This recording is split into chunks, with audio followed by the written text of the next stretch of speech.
Yeah, so you can see it came out March 23rd, 2006, and then there's the title.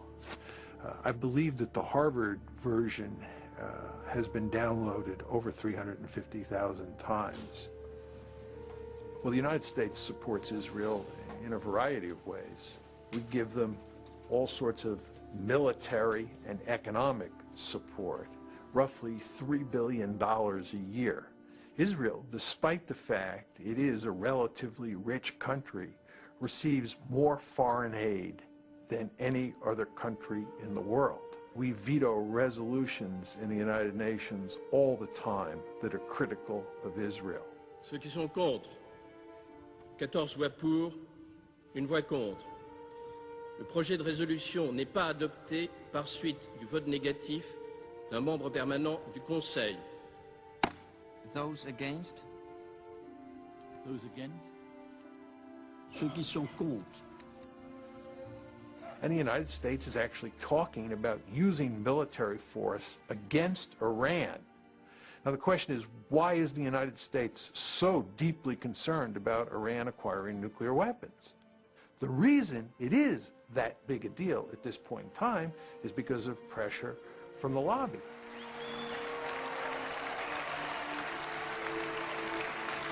Thank you.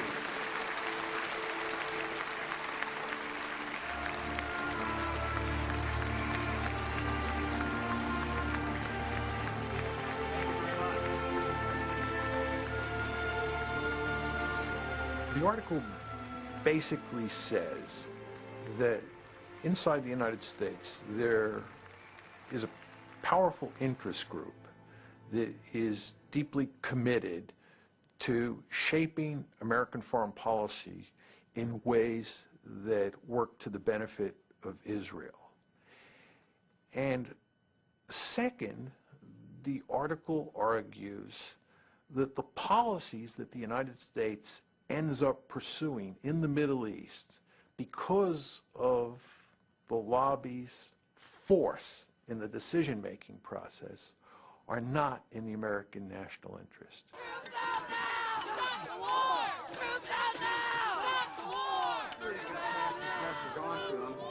A free, prosperous, and secure Israel is in this nation's national interests.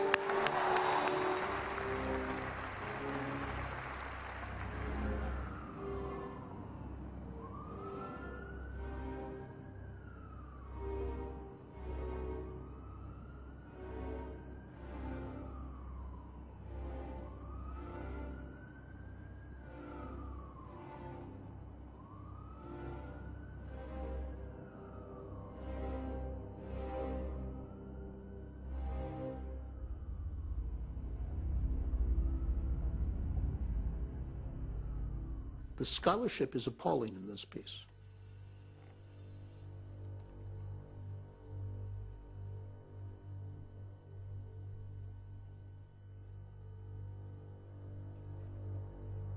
The notion that that some people sitting in Jerusalem are pulling the strings on institutions that are somehow divorced from a sense of what is in the American interest and working instead for Israel, there's just no evidence to support that. I'm really surprised that they didn't seek to protect their reputations by doing really watertight, rigorous research that they could defend. And in fact, they've been demolished. Alan Dershowitz is, I mean, there's nothing left after. So why did they go on I don't know why they did this. I don't know. Some of the things they say in that piece really made me wince because Mearsheimer and Walt both are better academics than that report reflects.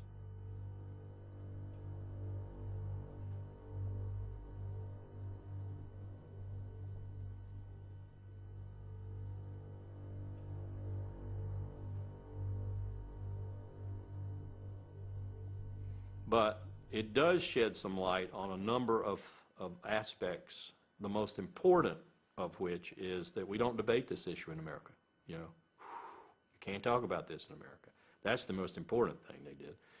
The second thing they did was call into question post-Cold War, the strategic value of Israel to America. 10 years ago, you couldn't even talk about the Israel lobby. Today, we can, we do. It's explosive, it's controversial, but we do.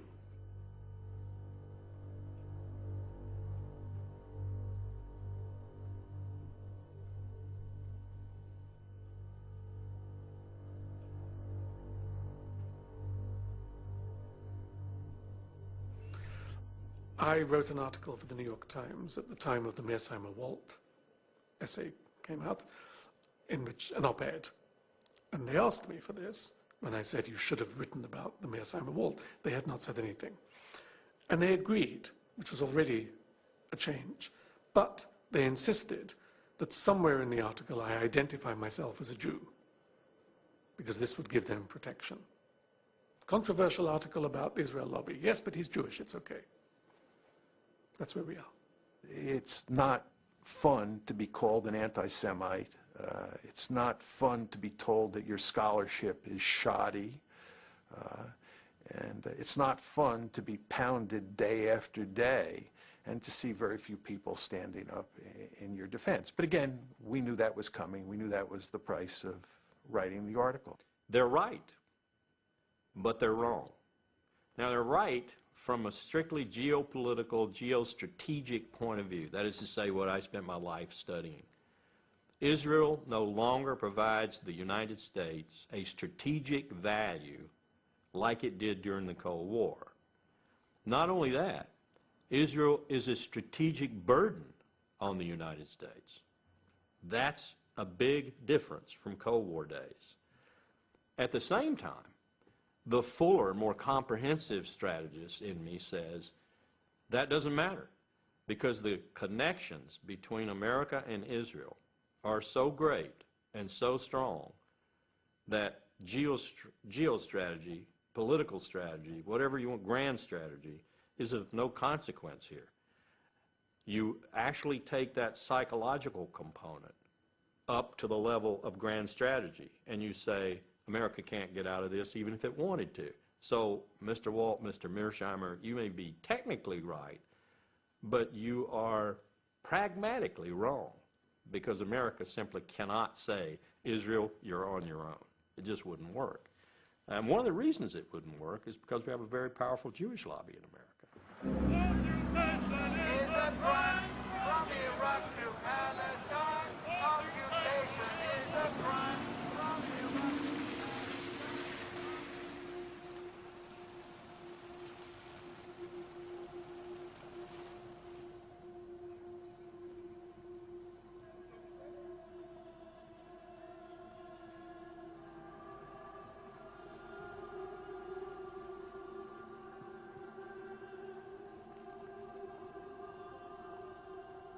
There's a new day in America between Christians and Jews.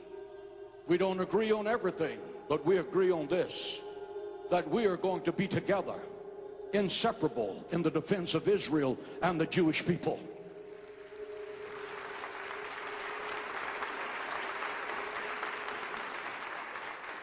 We have millions of people in the infrastructure.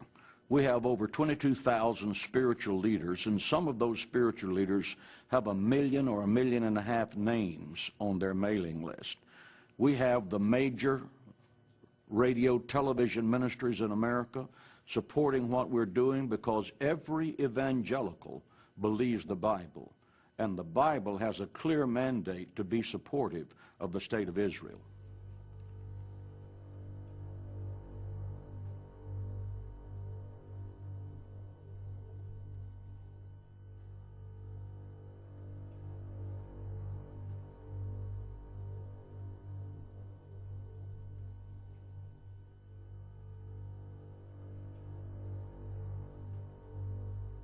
Again, there's a new Hitler, and he's the president of Iran, and he intends to build nuclear weapons, and his brazen declarations against the Jews in America have been carried on the front pages of America's newspapers. Ladies and gentlemen, we must demonstrate courage. We must demonstrate intellectual honesty. We must demonstrate the willingness to stand up and to speak out. We must act now to stop Iran before the maniacal dream of exterminating debating the Jewish people becomes a nuclear holocaust. And I am hopeful that the American government will have the courage to help Israel in its day of adversity against tyrants. I don't think there's ever a time that you can say you have enough support. I think that our objective is to always let our elected officials know that, A, we do support Israel, and that if anyone comes against Israel in a malicious way, we would do everything in our power to see that that was their last term in office.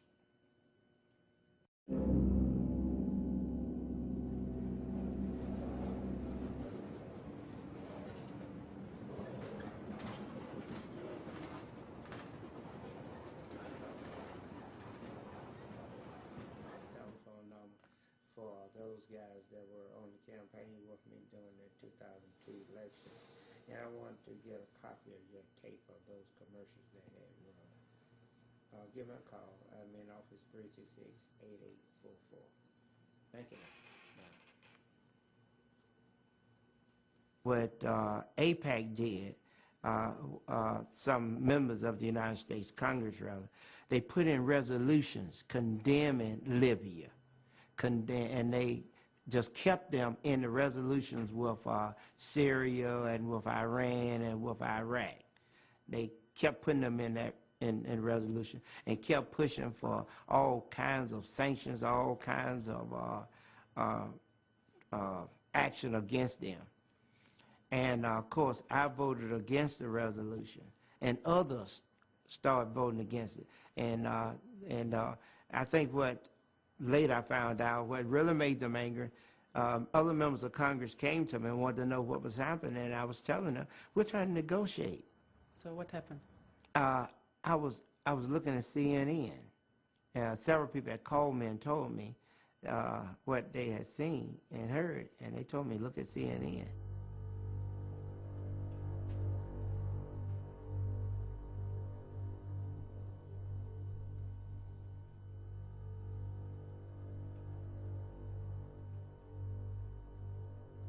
And they flooded the radio and TV with commercials.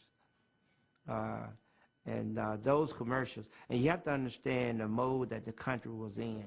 We had just gone through 9/11, and most Americans didn't know Hussein from Gaddafi or Gaddafi from bin Laden. They didn't know the difference. They all saw them as the same.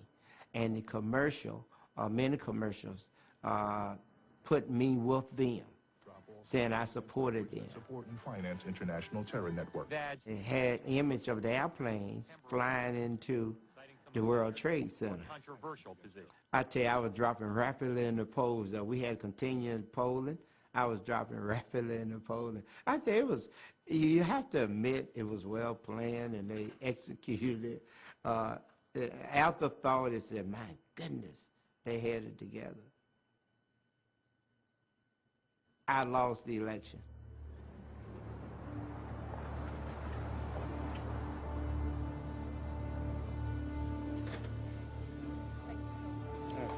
But you have to understand, you're talking about a forbidden subject. No one wants to talk about Jews. It's a no-no.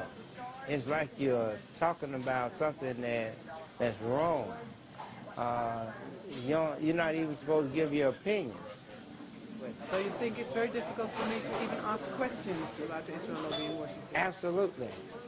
Very difficult to get answers. Very difficult to get interviews. I hope you're successful. I wish you well. It's going to be rough.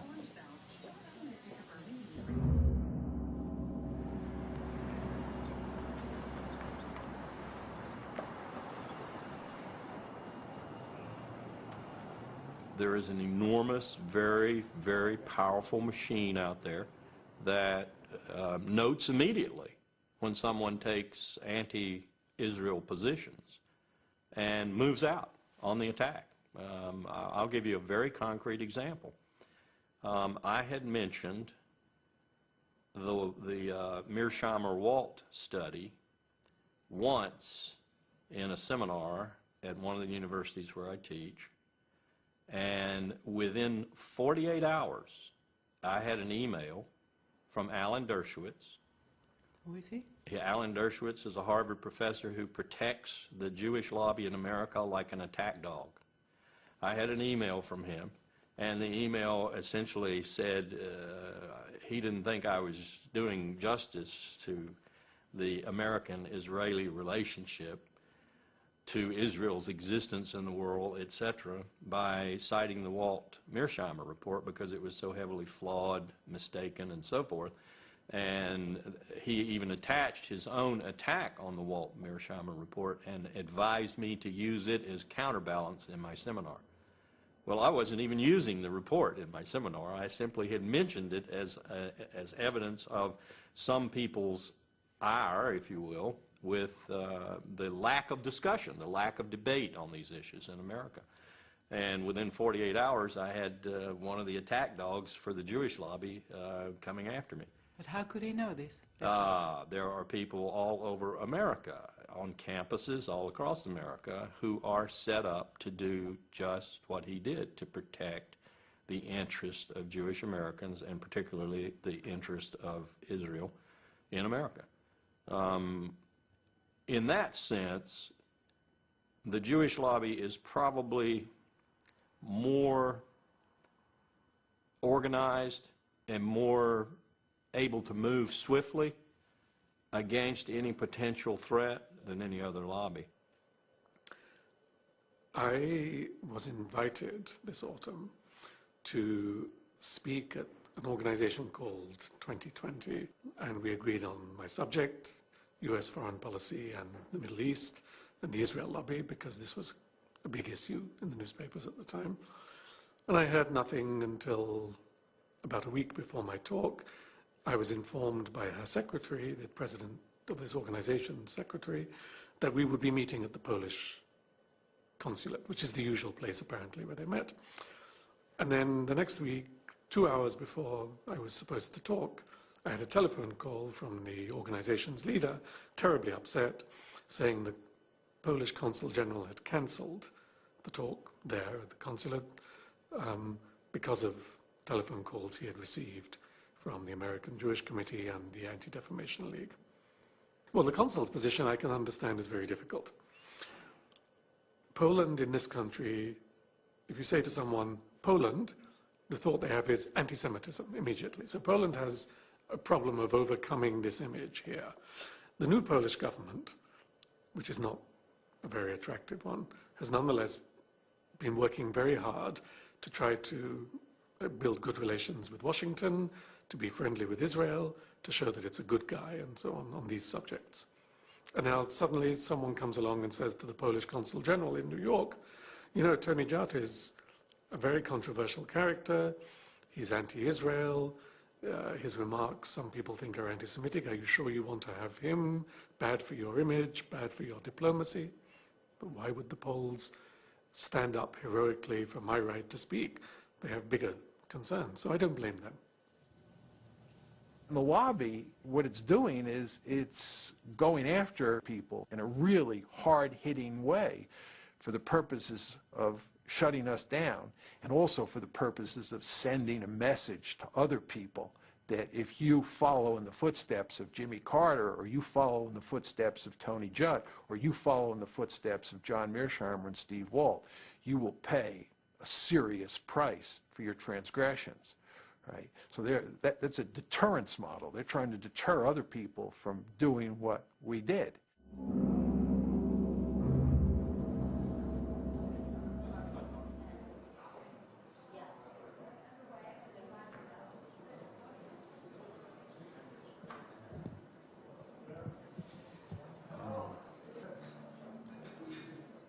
I was wondering if you can comment on the fact that in the press in the United States you are called an anti-Semite and demonizing the Jewish state concerning Human Rights Watch reporting in the Lebanon war.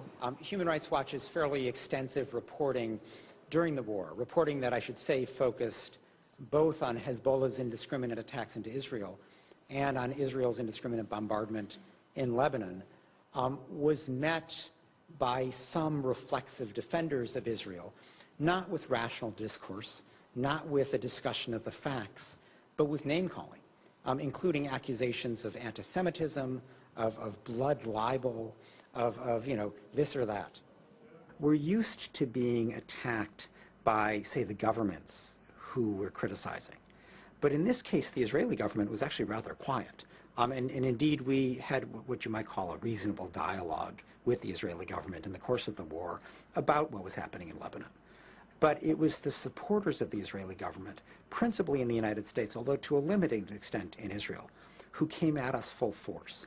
And that was unusual, because we rarely encounter that kind of coordinated attack by ostensibly private individuals, people who had no official position with the Israeli government, but who had assumed for themselves the position of reflexively defending Israel, regardless of its conduct. It's going to be a big political fight. We'll be working in it. Thank you so much, and good luck to you, sir. Thank you. Does it matter that you are Jewish?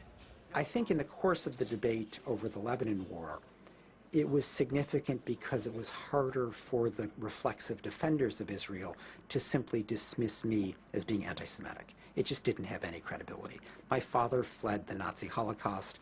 My mother's parents fled pogroms in Poland and Belarus. I'm just not a candidate for anti-Semitism. And while there is the old kind of tired line of self-hating Jew, it doesn't describe me either, and nobody even really bothers with that kind of criticism anymore. Why? Why? Why not just let ineffective people like me do our little talking? Here we have to come back to something else. It wasn't always like this. It began in the 70s. With the rise of identity politics in this country, where it became fashionable and eventually politically and economically normal for people to think of themselves as Black Americans, Italian Americans, Irish Americans. No one says, I'm a Jewish American. If someone says, you're a Jewish American, it has a slightly uncomfortable air to it. But they have to have an identity, the sense of the need to have the same kind of cultural identity as Italian Americans or Black Americans or Hispanic Americans have, has created in the American Jewish community two external identification tags. One is Israel, and the other is Auschwitz. So to speak, one in space and one in time. To be a Jew is to be moved by the memory of the Holocaust and to identify with Israel, even if you have no personal connection with the Holocaust and you've never been to Israel, which is true for most of them. The result is that they are extraordinarily sensitive, politically and personally. It's not an invented political thing. People feel this, to any suggestion that there is criticism of Israel or forgetting of the Holocaust, because it touches the core identity of American Jews.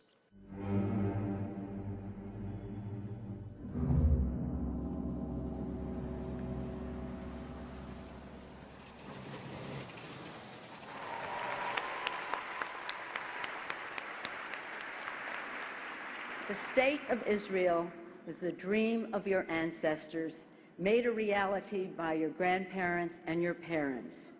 Every year, AIPAC has a conference where they bring in their supporters from around the country.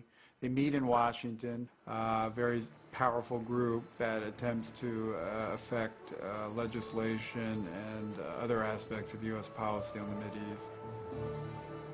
And it's sort of a gala affair. There's a Hollywood element where they produce these videos that show, they get people all mobilized and roused, sort of a pep rally atmosphere, and they get an extraordinary number of high officials to come. America and Israel share an unbreakable bond. AIPAC is one of the reasons why. All of us share a fundamental belief that the freedom and security of Israel are a vital interest of the United States of America. We need you now more than ever.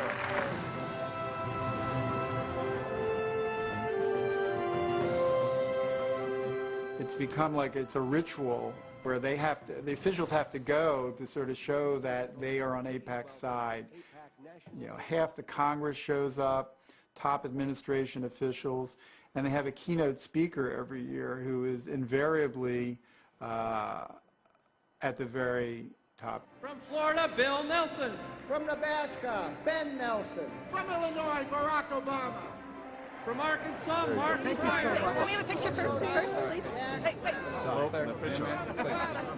wait. I think I might have blinked on that one. From South Carolina, Joe Wilson. From California, Lynn Woolsey. From Oregon, David Wu. From Maryland, Albert Wynn. From Kentucky, John Yarmouth. And I also want to mention former member of Congress, Rob AIPAC does an excellent job of constantly testing the loyalty of people in Congress to their cause. And so there's a constant stream of resolutions that get proposed on the Mideast, expressing support for Israel about something it's done, or sympathy with victims of a suicide bombing, or condemning Iran or other people in the region who are being hostile to Israel. And these become tests of sort of loyalty of people in Congress on this issue. And those who vote in the way that AIPAC wants will in many ways be rewarded ultimately with campaign contributions from people sympathetic to AIPAC. AIPAC itself does not give money, but they sort of, this whole series of votes and their very careful cataloging of how people vote very much affects where people make decisions about who to give the money to. Money does not flow into a particular congressman's coffers or a senator's coffers unless he supports positions taken by the lobby. That's their first, I think, major influence is money. And this administration is awash in money, more so probably than any administration in American history. For 2 months, we've been trying to get in contact with Congress people who voted nay to certain of the bills that were supported by AIPAC, but nobody wanted to speak to us. Is that normal? Yeah, this is an issue where a congressperson will see no gain to be made by speaking on it. Just even voting against AIPAC's recommended positions is perilous for them, because it can lead to a reduction in campaign funds. It can create all kinds of problems in their home district. But they voted nay. I mean, they did.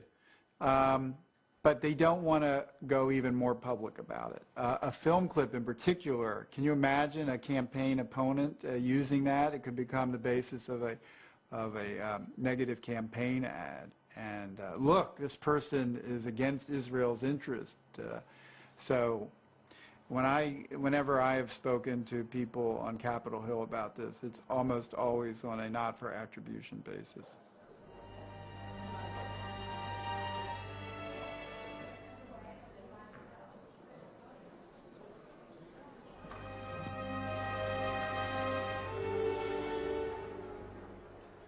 I was told off the record once by a very prominent Democratic senator.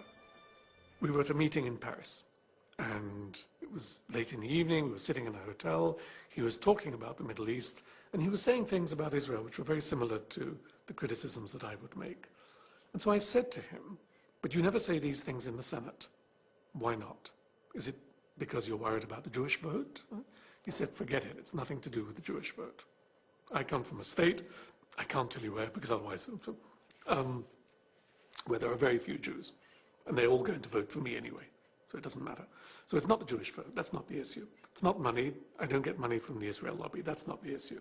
But he said, suppose that I walk onto the Senate floor and say in a moving speech why we need to take our distance from Israel and understand better what has happened to the Palestinians.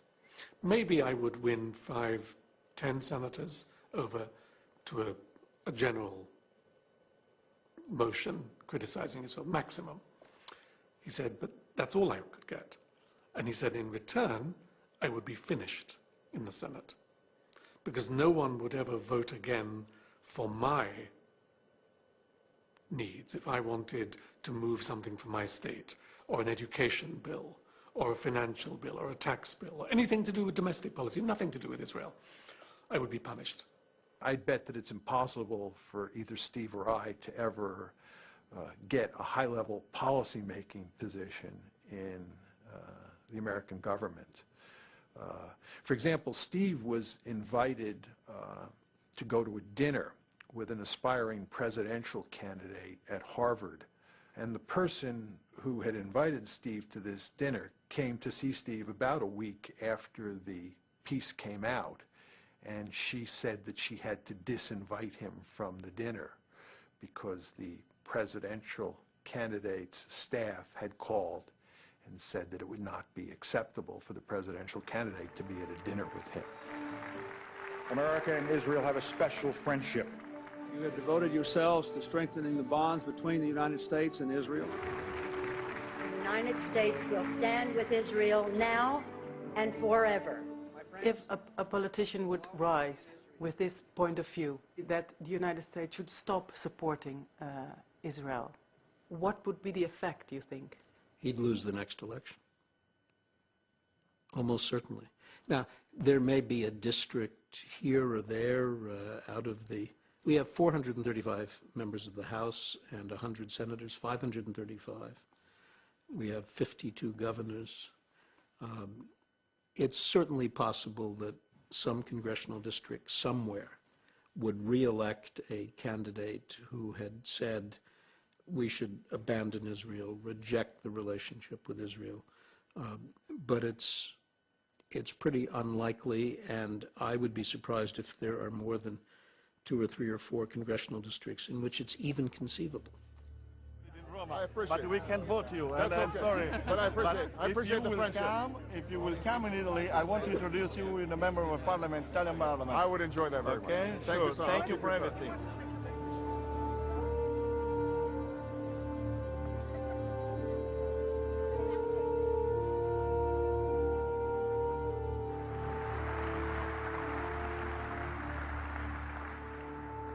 Friends owe it to friends to be as candid as possible. So let me say that a precipitous American withdrawal from Iraq would be a disaster for the United States and the entire Middle East.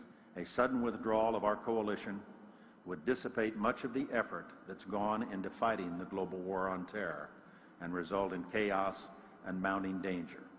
And for the sake of our own security, we will not stand by and let it happen.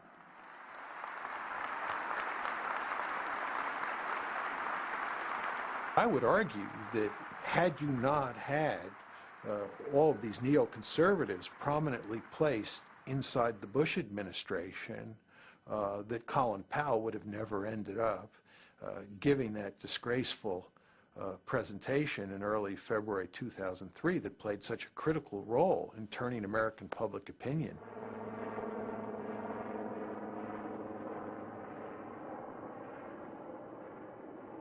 This is an important day for us all as we review the situation with respect to Iraq and its disarmament obligations under UN Security Council Resolution 1441. I realized as I watched it there at the UN Security Council for the first time, because every time I watched it before, I was, running around trying to get things changed, do this, do that, talking about the graphics and everything else. But there in the UN Security Council, I sat down quietly and watched Secretary Powell make his presentation. My colleagues, every statement I make today is backed up by sources, solid sources. These are not assertions. What we're giving you are facts and conclusions based on solid intelligence. As I show you these images, I will try to capture and explain what they mean, what they indicate to our imagery specialists. Let's look at one. The 4 that are in red squares represent active chemical munitions bunkers. I wouldn't go to war based on that. That's what I told myself. I would not go to war based on that. Most of it could be interpreted different from the way we were presenting it. As these drawings, based on their description, show, we know what the fermenters look like. We know what the tanks, pumps, compressors, and other parts look like. And we know a great deal about the platforms on which they are mounted. I walked outside the United Nations building on February the 5th after the presentation had been made into the kind of bracing cold New York air, and I thought it was a total failure.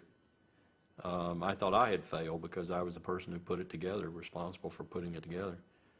Then later, a couple of days later, 3 days later or so, when I'd had some sleep and I could think about it, I wondered why the reaction seemed to be fairly positive. We hadn't persuaded that many people who were adamantly opposed, But we had made some impact, particularly on the American people. And I think we made a little impact on the international community, too, probably in the UK in particular. And so I realized the reason for that. And the reason was Colin Powell gave the presentation. Colin Powell, who had poll ratings roughly equivalent with Mother Teresa, had made the presentation, and the American people believed Colin Powell. If Colin Powell said it was so, then it was so. That made me feel even worse. So yes, I have trouble sometimes sleeping at night thinking about my participation in it. 1995, the quantities were vast. Less than a teaspoon of dry anthrax, a little bit about this amount. This is just about the amount of a teaspoon. Less than a teaspoon of dry anthrax. Shut down. So the question you have to ask yourself is, if the evidence was so flimsy, why did Powell get up and make such an unequivocal case that Iraq had WMD and was an imminent threat? And the reason is that there was tremendous pressure inside and outside the administration to make that argument. And the question is, who was creating that pressure? And the answer is, it was the neoconservatives, almost single-handedly. Dick Cheney and his minions have brought, and Richard Pearl is one of his minions, and Doug Feith is one of his minions, have brought the art of lying to a new scale, a new level. Was oil the #1 influence on President Bush and Vice President Cheney? Or was WMD? Or was spreading democracy? And don't believe it for a moment. They didn't even think about spreading democracy when they started this war. They transmogrified the mission into starting or democracy simply to appease the American people and to give them some reason to support the war. You have to decide, where were these factors? And inevitably, the Jewish lobby in America, AIPAC in particular, the focus lobby, has got to be there. You're being naive if you don't put that factor up there as an influence on national security decision-making, particularly with the Bush administration. The AIPAC lobby is very influential through Vice President Cheney, very influential, and through people like Elliott Abrams, Paul Wolfowitz, and a host of others within the government. And of course, you don't want to lose sight of the fact that the Israeli government was also feeding the United States government intelligence, which said that Iraq had a serious WMD capability and was an imminent threat. There's an Israeli general named Shlomo Bram who has written a piece on this, which says in effect that Israel was a full partner in this scheme to convince the public in the United States and around the globe that Iraq was an imminent threat. Iraq was not an imminent threat. The fact is that even if Saddam had nuclear weapons, there was nothing you could do with them, right? But you could not make those arguments at the time in the United States. It was very, very hard to get them out into the public domain and for them to get any traction. Do you agree with Mearsheimer and Wolt that the influence of the pro-Israel lobby was important for going to war with Iraq? I do, but I would not have presented it the way they did, because I think that they underestimate ideas and they underestimate, if you like, emotions. They're very cold and realistic in their view of politics. And for them, since going to war with Iraq is absolutely crazy, and it was pretty obviously crazy for many of us before, there must have been some pressure to do something so irrational. And of course there was. But they underestimate other factors. The illusion, for example, that we could have control of Iraq's oil and of the strategic region. The belief, which is a deep American belief, which was not invented by the Jewish lobby, that America knows how democracy should work and is an example to the world and has a moral duty and certainly a right to bring this example to the world. And it's all mixed together. So ideals, belief about American exceptionalism, American duties, American provincialism, not knowing about what's going on outside, and Israeli pressure, yes. The suggestion that that the Israeli lobby, as he describes it, is in effect operated by the Israelis and reflects Israeli preferences is simply wrong and can be shown to be wrong. So you don't feel part of an Israeli lobby? No, I'm not part of an Israeli lobby. I have my own views. I'm sympathetic to Israel, as most Americans are sympathetic to Israel. I'm not incapable of being critical of an Israeli policy that I don't like. But the main point is that it is not the Israeli government that shapes the thinking of Americans who are pro-Israeli. Richard Pearl would probably say in response to your question, if you got the truth out of them, Israel's interests and America's interests are the same. And so if I'm an advocate for Israel's interest, I'm an advocate for America's interest. And I would say back to them, again as a strategist, bullshit. No two countries in history, and no two countries in the future in history, I will predict, will ever have coincidental national interest all the time. No way.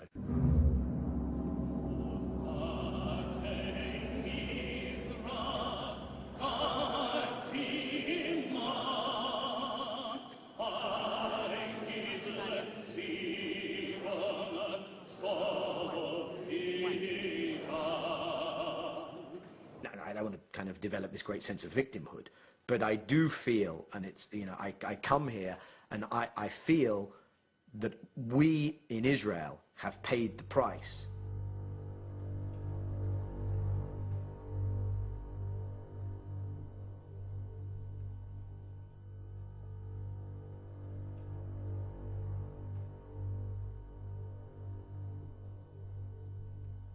American Jews, surprise, surprise, are liberal Democrats when it comes to most issues, including the Middle East. So when you poll American Jews, they're for the peace process and they're for American engagement and they're for a two-state solution. And we did the Geneva Initiative and they were in favor of that as well.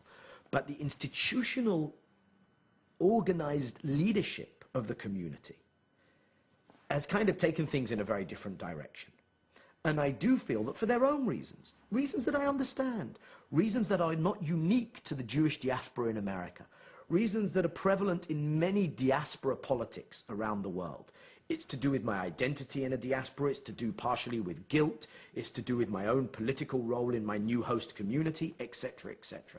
They've driven so-called pro-Israel politics in Washington in a direction which is directly antithetical to what is good for Israel. In that respect, yes, I do feel we paid a price. Of course, that has been increased manyfold under the current administration.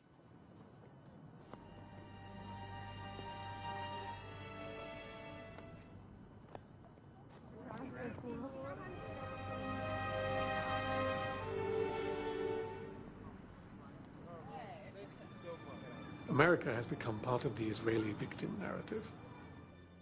It began, I think, in the 70s, when one of the ways in which the African-American community could begin to get amends for slavery and the consequences of slavery was by emphasizing that it was a victim of history. That even if you didn't do it, history did it. Your grandparents did it. It's not a personal responsibility, but as a cultural debt.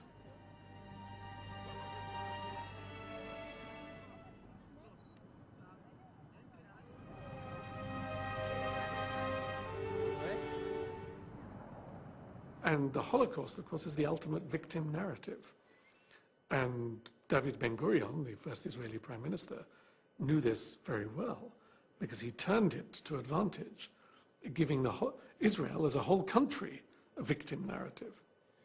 If you can't criticize someone because he himself is a victim, what do you do with a whole country, which is a country born of victimhood, so to speak? I have been in conversations many times with people who are very reasonable and would say, yes, you're right, Israel does do bad things. The occupied territories, stealing the water, stealing the land, bombing the houses, etc. But remember what happened to the Jews.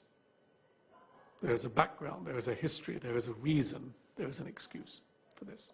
And of course, you can say the same thing for the Palestinians.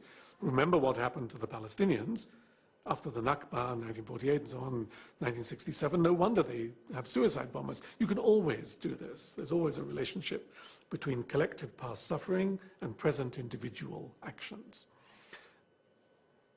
To turn that into public policy, though, is catastrophic, and that is what we see today.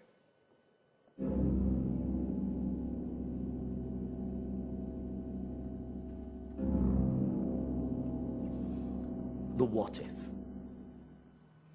The what if this particular view of the Israeli interest and of the shared Israeli-American interest, which of course someone like myself would see as absolutely antithetical to my understanding of Israel's interests, if that particular view is continued to be bulldozed onto the American public and political leadership, what if there's a backlash? And the kind of backlash that I think can be envisaged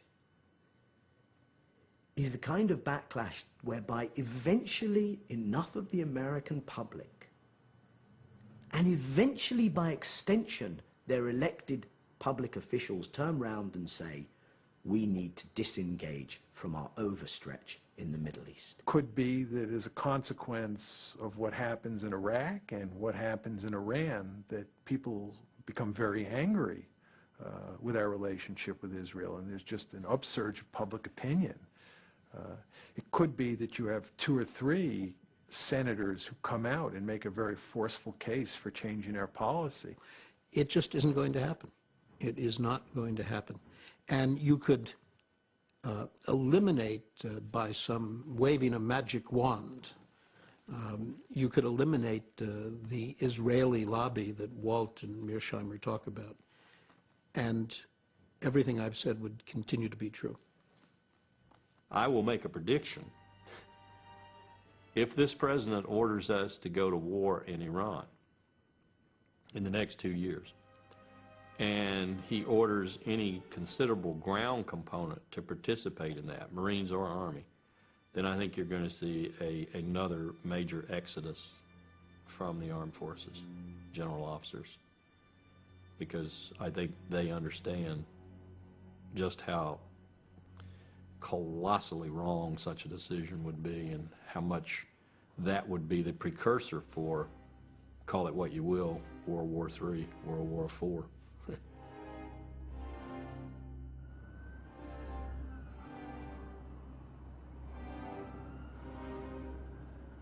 Remember the Roman Empire. For a long, long time, the state of Judea behaved in ways which annoyed the Romans but didn't do them any harm. At the point at which they were becoming a nuisance, the Romans turned against them, destroyed their temple, wiped them out, and told them, an empire has bigger concerns than you. This is what Israel faces in the next 25 years. The risk that the American empire will say, wait a minute, you don't matter to us so much. Either because we need oil more than we need you, or because oil is no longer important. Doesn't matter, both is the same effect. You are more trouble than you are worth, and the issue of the Holocaust and anti-Semitism is declining with the demographic move to the next generation. This is a catastrophe for Israel, because Israel has no other friends in the world.